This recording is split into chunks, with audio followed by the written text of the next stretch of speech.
कभी सोचा है कि डिजिटल दुनिया में जो हम चुनते हैं, क्या वो सच में हमारी अपनी चॉइस है या फिर ये बस एक बहुत खूबसूरती से बनाया गया धोखा है?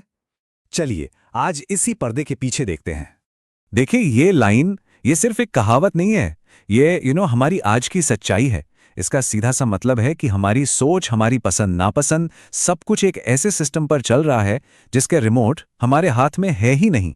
आइए समझते हैं कि ये हो कैसे रहा है। तो सवाल ये है कि ये डिजिटल कंट्रोल ये बनता कैसे है?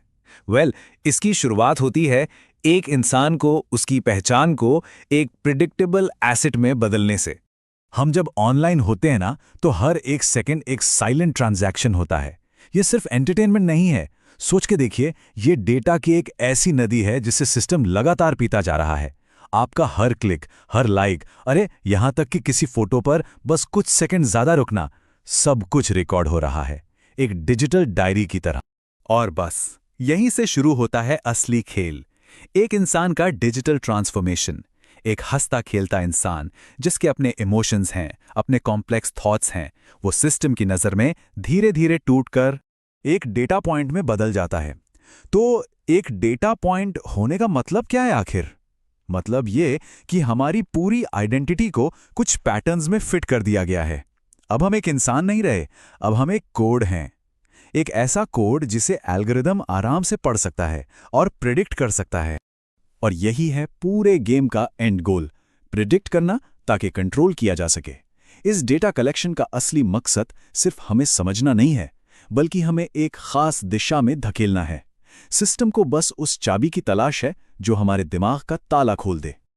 ओके, तो अब आते हैं इसके साइकोलॉजिकल साइड पर। ये कंट्रोल आखिर हमारे दिमाग पर काम कैसे करता है? ये सब ब्रेन केमिस्ट्री के मैनिपुलेशन का खेल है। इस चीप डोपामीन को ना आप डिजिटल दुनिया का जंक फूड समझ लीजिए। बिल्कुल वैसा ही। ये एडिक्शन के लिए डिजाइन किया गया है, नरिशमेंट के लिए नहीं। हर स्वाइप, हर स्क्रोल पर जो एक छोटा सा रिवॉर्ड मिलता है ना, वो दिमाग को एक किक देता है और दिमाग फौरन बोलता है और चाहिए। बस यहीं से वो एंडलेस स्क्रोलिंग का लूप शुरू हो जाता है जिसमें हम सब फंस जाते हैं। तो हम एक बहुत महंगा सौदा कर रहे हैं एक्चुअली। जब दिमाग को 15 सेकंड की इंस्टेंट खुशी की आदत पड़ जाती है, तो वो डीप थिंकिंग, बड़े रिस्क लेना, सिस्टम पर सवाल उठाना, ये सारी ज़रूरी एबिलिटीज़ खोने लगता है। बेसिकली हम बड़ी पिक्चर देखने की काबिलियत को छोटी छोटी रील्स के लिए कुर्बान कर रहे हैं। और ये सोचना कि हम अपनी मर्जी से कंटेंट देख रहे हैं, ये सबसे बड़ा झूठ है। सच्चाई ये है कि एल्गोरिदम डिसाइड कर रहा है। उसको पता है कि हमें किस बात पर गुस्सा आएगा, कौन सी चीज हमारा ध्यान भटकाएगी और कब हम थक कर बस स्क्रॉल करते रहेंगे। चॉइस की आजादी ये सिर्फ एक इल्यूजन है, क्योंकि ऑप्शंस पहले से ही क्यूरेटेड हैं। चलिए अब दिमाग से निकलकर पैसे की बात करते हैं। ये माइंड गेम आखिर फाइनेंशियल लेवल पर क्या असर डाल रहा है?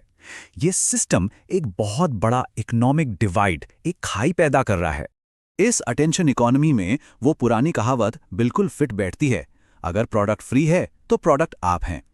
देखिए, एक तरफ हैं वो 1% लोग जो ये सिस्टम बनाते हैं और हमारे अटेंशन को पैसों में कन्वर्ट करते हैं, और दूसरी तरफ हैं हम 99% लोग जिनका अटेंशन ही वो रॉ मटेरियल है जिसे मार्केट में बेचा जा रहा है। तो सबसे बड़ी कीमत क्या चुका रहे हैं हम? हमारी सबसे वैल्यूएबल चीजें, हमारा टाइम और हमारा फोकस हमसे छीनी जा रही हैं, और बदले में हमें कोई फाइनेंशियल बेनिफिट नहीं मिल रहा। हर घंटे की स्क्रोलिंग सिर्फ टाइम वेस्ट नहीं है, ये उस वेल्थ को बिल्ड करने का मौका खोना है जो उस टाइम में बनाया जा सकता था। लेकिन क्या इसका मतलब यह है कि हम हमेशा इस सिस्टम के गुलाम बने रहेंगे?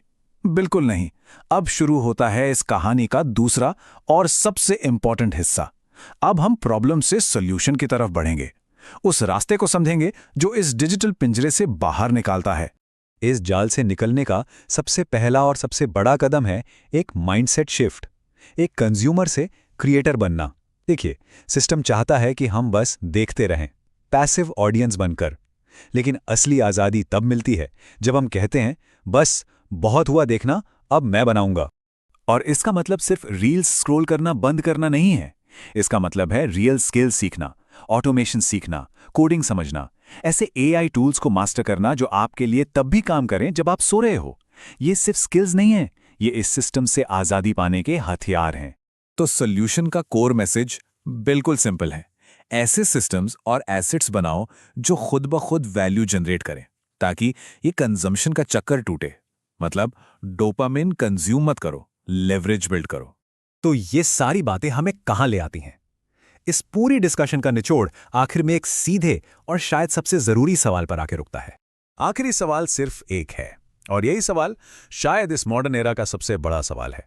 चॉइस बिल्कुल साफ है, या तो हम एआई को इस्तेमाल करेंगे या फिर एआई हमें इस्तेमाल करेगा। और इसी एक पावरफुल विचार के साथ मैं आप सबको छोड़ता हूं। सोचिए इस बारे में।